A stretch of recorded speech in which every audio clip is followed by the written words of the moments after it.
प्रकृति संपूर्ण संगीत है और जीवन महज एक नृत्य। नमस्कार, मैं वंदना भार्गव आपका अपने इस संगीत वंदना YouTube चैनल में स्वागत करती हूँ। मेरे इस वीडियो का विषय है पाद कर्म का विधान या पाद भेद या पाद कर्म या पाद मुद्रा।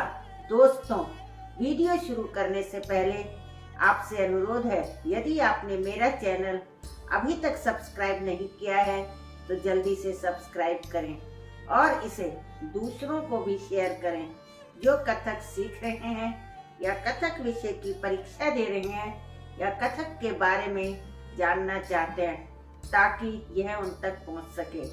आइए वीडियो की तरफ चलते हैं। पाद कर्म का विधान। आपको सभी प्रकार की मुद्राओं के बारे में मैं पिछले वीडियोस में बता चुकी हूँ। अब मैं आपको पैरों से की जाने वाली मुद्राओं के बारे में बताने जा रही हूँ। नृत्य हो या नृत्य, अभिनय हो या नाट्य, बिना पैरों के चलाए नहीं हो सकता। यदि मंच पर नर्तक अपने पांवों को स्थिर कर दे तो वह मूर्ति की भांति जड़ हो जाएगा। अतः सभी शास्त्रकारों ने पैरों को चलाने की क्रिया को बहुत महत्व दिया है। इसमें पैर के तल भाग अर्थात पैर के पंजे से लेकर एड़ी तक को लिया गया है। भरत मुनि ने इसे नाट्य शास्त्र में पाद कर्म कहा है। शास्त्रों में बताया है कि पांव को 5 प्रकार से चलाया जाता है। शास्त्र के 9वें अध्याय के श्लोक संख्या 266 में इसका विवेचन हुआ है। भरत ने पांव चलाने की विधियों का निर्देश दिया है। इसका प्रयोग विधान शास्त्र में श्लोक संख्या 243 से 252 तक बताया गया है। नंबर 1, उद्घट्टित। जब तलवे को आगे की ओर रगड़ते हुए एड़ी को भूमि पर गिराया जाए तब उसे उद्घट्टित कहते हैं। यह प्रयोग द्रुत और मध्य लय के साथ होता है। नंबर 2, समपाद। जब दोनों पांव स्वाभाविक रीति के अनुसार सम स्थान पर रहें तो उसे समपाद कहते हैं। स्वाभाविक अभिनय के साथ समपाद का प्रयोग किया जाता है। नंबर 3, अग्रतल संचर, जिसमें पांव की उंगलियां सम बनी रहें, तलवा आगे की ओर संचरण करता रहे, उसे अग्रतल संचर कहते हैं। नंबर 4, अंचित। जब पांव की सारी उंगलियां भूमि से कुछ उठाकर फैला दी जाती हैं तब उसे अंचित पाद कहते हैं। इसमें पांव के आगे का भाग अथवा पंजा ही मुख्य संचरण करता है। घूमने के लिए इसका प्रयोग किया जाता है। इसके अतिरिक्त पांव द्वारा आघात करने के लिए तथा अनेक प्रकार की भ्रमणियां आदि दिखाने के लिए भी इसका प्रयोग होता है। नंबर 5, कुंचित। पांव की एड़ी ऊंची उठाई जाए, उंगलियों को खींच के रखा जाए तो उसे कुंचित पाद कहते हैं। इसका प्रयोग चाल दिखाने के लिए दाहिने अथवा बाईं ओर का चक्कर लेने के लिए होता है।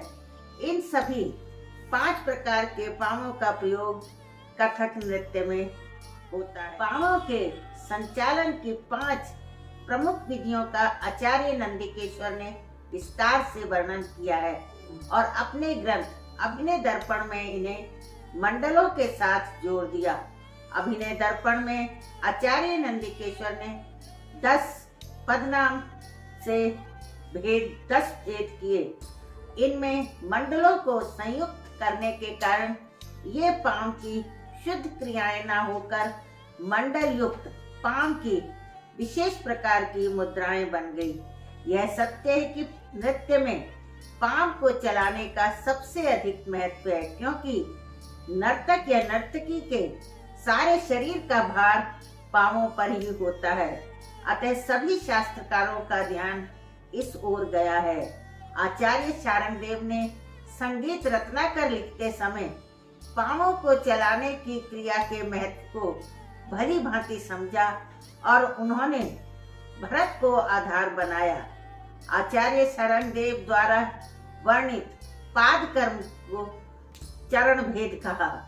संगीत रत्नाकर में चरण भेद के वर्णन में आचार्य शारंगदेव ने भरत की भांति पाद शब्द का प्रयोग भी किया। शारंगदेव ने इन क्रियाओं को बढ़ाकर 13 प्रकार के चरण भेद बताए। शारंगदेव ने भरत के पाद कर्म के अतिरिक्त जो भेद बताए वो इस प्रकार हैं। सूची, ताड़ित, घट्टित, मर्दित, अग्रक, पार्शिनक, घटितोत्सेक तथा पार्श्वग। आचार्य शारंगदेव के बाद सभी ग्रंथकारों ने प्राय संगीत रत्नाकर का अनुकरण किया और भरत के साथ शारंगदेव को भी पूर्ण सम्मान प्रदान किया। अशोक मल्ल ने अपने ग्रंथ नृत्याध्याय में शारंगदेव द्वारा वर्णित पाद भेद को नामांतर से स्वीकार किया। अशोक मल्ल ने शारंगदेव के ताड़ित भेद को त्रोटित नाम दिया और घटितोत्सेक को उद्घटितोत्सेक कहा। शारंगदेव द्वारा वर्णित पाद भेद के लक्षण इस प्रकार है। नंबर 1, ताड़ित। जब एड़ी का सारा वजन लेकर पांव के पंजे से भूमि पर आघात किया जाए तो पांव की यह क्रिया ताड़ित कहलाती है। नंबर 2, घटितोत्सेक। जब एड़ी तथा पंजे से बारी बारी से भूमि पर आघात किया जाता है तो यह क्रिया घटितोत्सेक कहलाती है। नंबर 3, मर्दित। जब पैर तिरछा होकर भूमि का मर्दन करता है तो वह क्रिया मर्दित कहलाती है। नंबर 4, अग्रक। जब तेजी से आगे जाकर आघात करके पुनः अपने स्थान पर आ जाता है तो उस क्रिया को अग्रक कहा जाता है। नंबर 5, पार्शिनक। जब पैर एड़ी के बल पीछे की ओर खिसके तो इस क्रिया को पार्शिनक कहा जाता है। नंबर 6, घट्टित। जब केवल एड़ी से भूमि पर आघात किया जाता है तो उस क्रिया को घट्टित कहा जाता है। नंबर 7, पार्श्वग।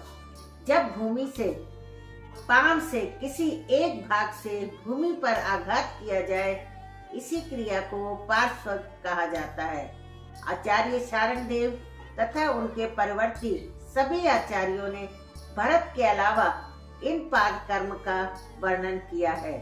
प्राचीन ग्रंथों को देखने से ज्ञात होता है कि मध्यकाल तक पाद कर्म के 13 भेद लोकप्रिय हो चुके थे। भरत के 6 पाद कर्मों में भरत ने 5 बताए और बाद के आचार्यों ने भरत का उल्लेख करते हुए 6 पाद कर्म गिनाए। इनमें सूची नामक पाद कर्म अतिरिक्त है जिसकी चर्चा भरत ने तो नहीं की, किंतु परवर्ती सभी आचार्यों ने सूची का नामोल्लेख किया। अतः सूची का लक्षण भी मैं आपको बता रही हूँ। सूची। जब पांव को केवल अंगूठे के ऊपर टिकाया जाता है तो उसे सूची कहते हैं, अर्थात शरीर का पूरा भाग किसी भी एक पांव के अंगूठे पर ले लिया जाता है तब उस पाद कर्म को सूची कहा जाता है। यह लक्षण आचार्य शारंगदेव द्वारा बताया गया है। भरत ने शायद इसे इसलिए मान्यता नहीं दी कि अंगूठे से आघात किया जा सकता है, उसे भूमि पर मर्दन करके उससे ध्वनि निकाली जा सकती है, किंतु एक अंगूठे पर सारे शरीर का भार उठाकर नृत्य नहीं किया जा सकता। यद्यपि रूस आदि देशों के बैले में अंगूठे पर शरीर का सारा भाग डालकर प्रायः भ्रमरी की क्रिया अर्थात चक्कर लिए जाते हैं, किंतु वहाँ के नर्तक पांव में नुकीला जूता पहनते हैं, नंगे अंगूठे पर चक्कर नहीं लेते। दूसरे अंगूठे पर केवल चक्कर ही लिया जा सकता है, पूरी तरह नृत्य नहीं किया जा सकता जिसमें अंगों उपांगों का कार्य मिश्रित हो। अध्ययन की दृष्टि से सूची को समझा जा सकता है, किंतु प्रयोग में इस क्रिया का विशेष महत्व नहीं है। अब मैं अपने शब्दों को यहीं समाप्त करती हूँ। दोस्तों, यदि आपको नृत्य के बारे में जानकारी चाहिए तो मैंने अपनी पुस्तकों का लिंक डिस्क्रिप्शन में दिया हुआ है। आपको पुस्तक लेनी हो तो दिए गए नंबर पर मुझसे संपर्क कर सकते हैं। आपके कमेंट का मुझे इंतजार रहेगा। अंत में यदि आपको मेरा यह वीडियो पसंद आया हो तो लाइक और शेयर जरूर करें, और जिन्होंने मेरे चैनल को अभी तक सब्सक्राइब नहीं किया है वे सब्सक्राइब करना ना भूलें और बेल आइकन को प्रेस करें। धन्यवाद।